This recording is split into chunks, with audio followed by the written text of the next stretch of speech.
Assalamualaikum warahmatullahi wabarakatuh. Rahayu Rahayu Sagung Dumadi. Joko Tingkir bagian 4. Saat Senopati Agung Demak Bintoro menaklukkan Pajajaran.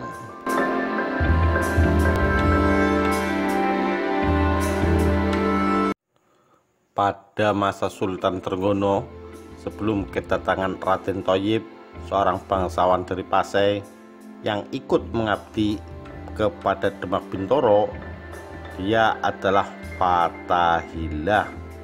Karena dulu saat penyerangan Malaka, Fathahilah turut serta membantu Laskar Jawa, bahkan terkenal dengan keberaniannya, maka Sultan Trenggono mengangkat Fathahilah sebagai Senopati Agung Demak Bintoro, sebuah jabatan yang tidak main-main.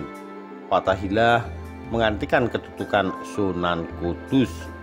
Bahkan sesungguhnya Sunan Kudus pula lah yang melobi dan menyokong pengangkatan Fathahilah sebagai pengganti dirinya. Sebaliknya, karena sokongan Fathahilah pula, Raden Thayyib berhasil mendapat kepercayaan dari Sultan Trenggono dan akhirnya menjadi menantu Sultan. Bahkan Fathahilah pun menjadi adik ipar Sultan Trenggono. Fathahilah dinikahkan dengan adik perempuan Sultan Trenggono.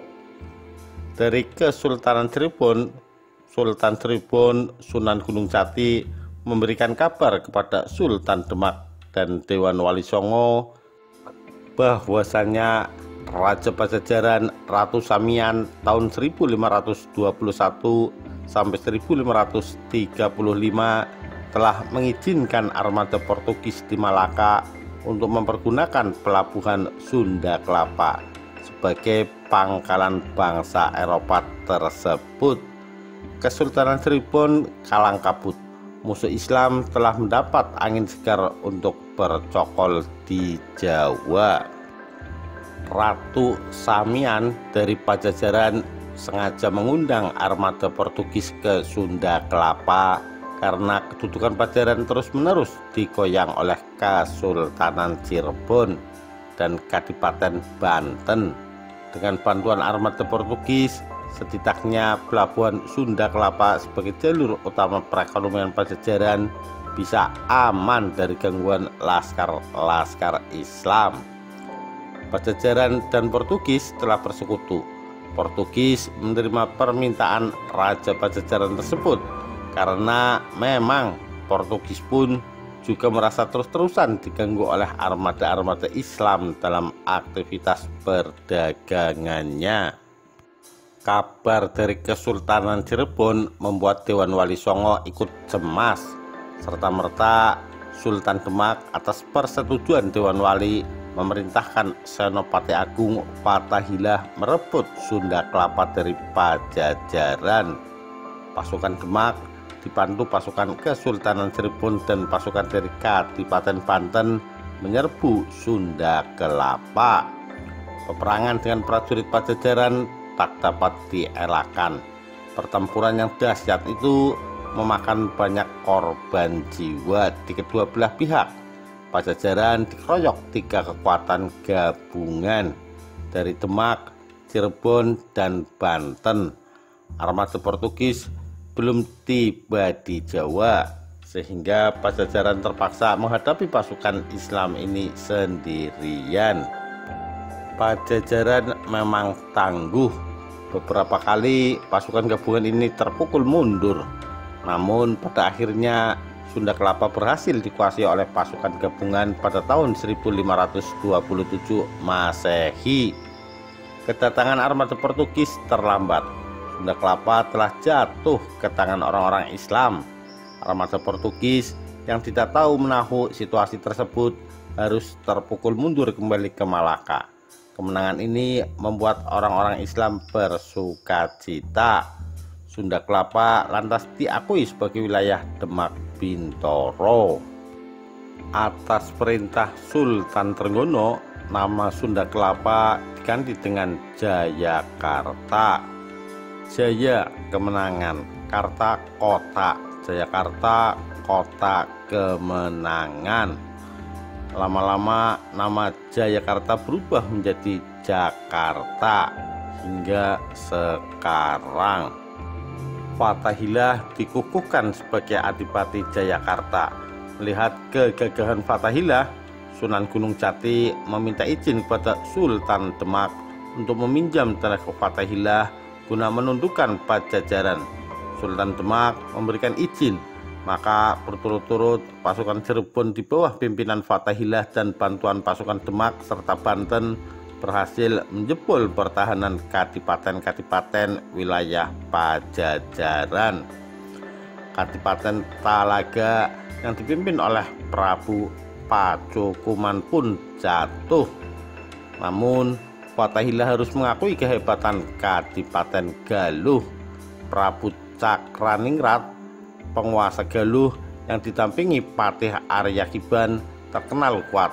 Berkali-kali pasukan gabungan yang dipimpin Fathahillah terpukul mundur. Korban dari pihak Islam tidak terbilang lagi. Yang sangat aneh, setiap kali keraton Galuh hendak diserang, seluruh keraton tiba-tiba lenyap dan terlihat menjadi samudra luas. Seluruh pasukan Islam kebingungan dan linglung.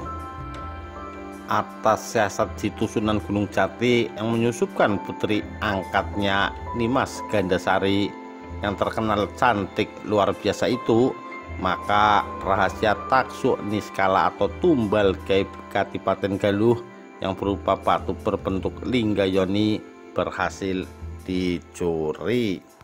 Prabu Cakraningrat tidak menyadari bahwa Nimas Gandasari berasal dari Kesultanan Cirebon. Kecantikan Nimas Gandasari memikat hati Prabu Cakraningrat.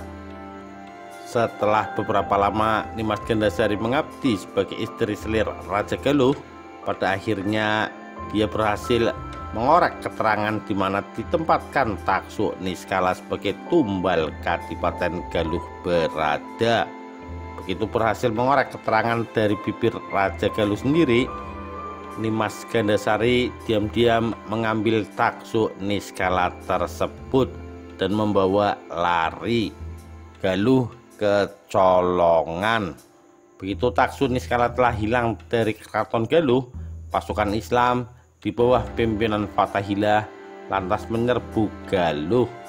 Prabu Cakraningrat memimpin pasukan Galuh sendiri bersama Patih Arya Kiban. Beliau maju ke garis depan.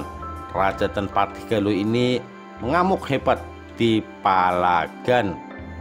Prabu Cakraningrat dan Patih Arya Kiban memang sudah berniat perang puputan, perang habis-habisan, dan pada akhirnya keduanya gugur mengukuhi bumi pertiwi Pajajaran, dan Galuh berhasil dijebol pasukan Fathahillah.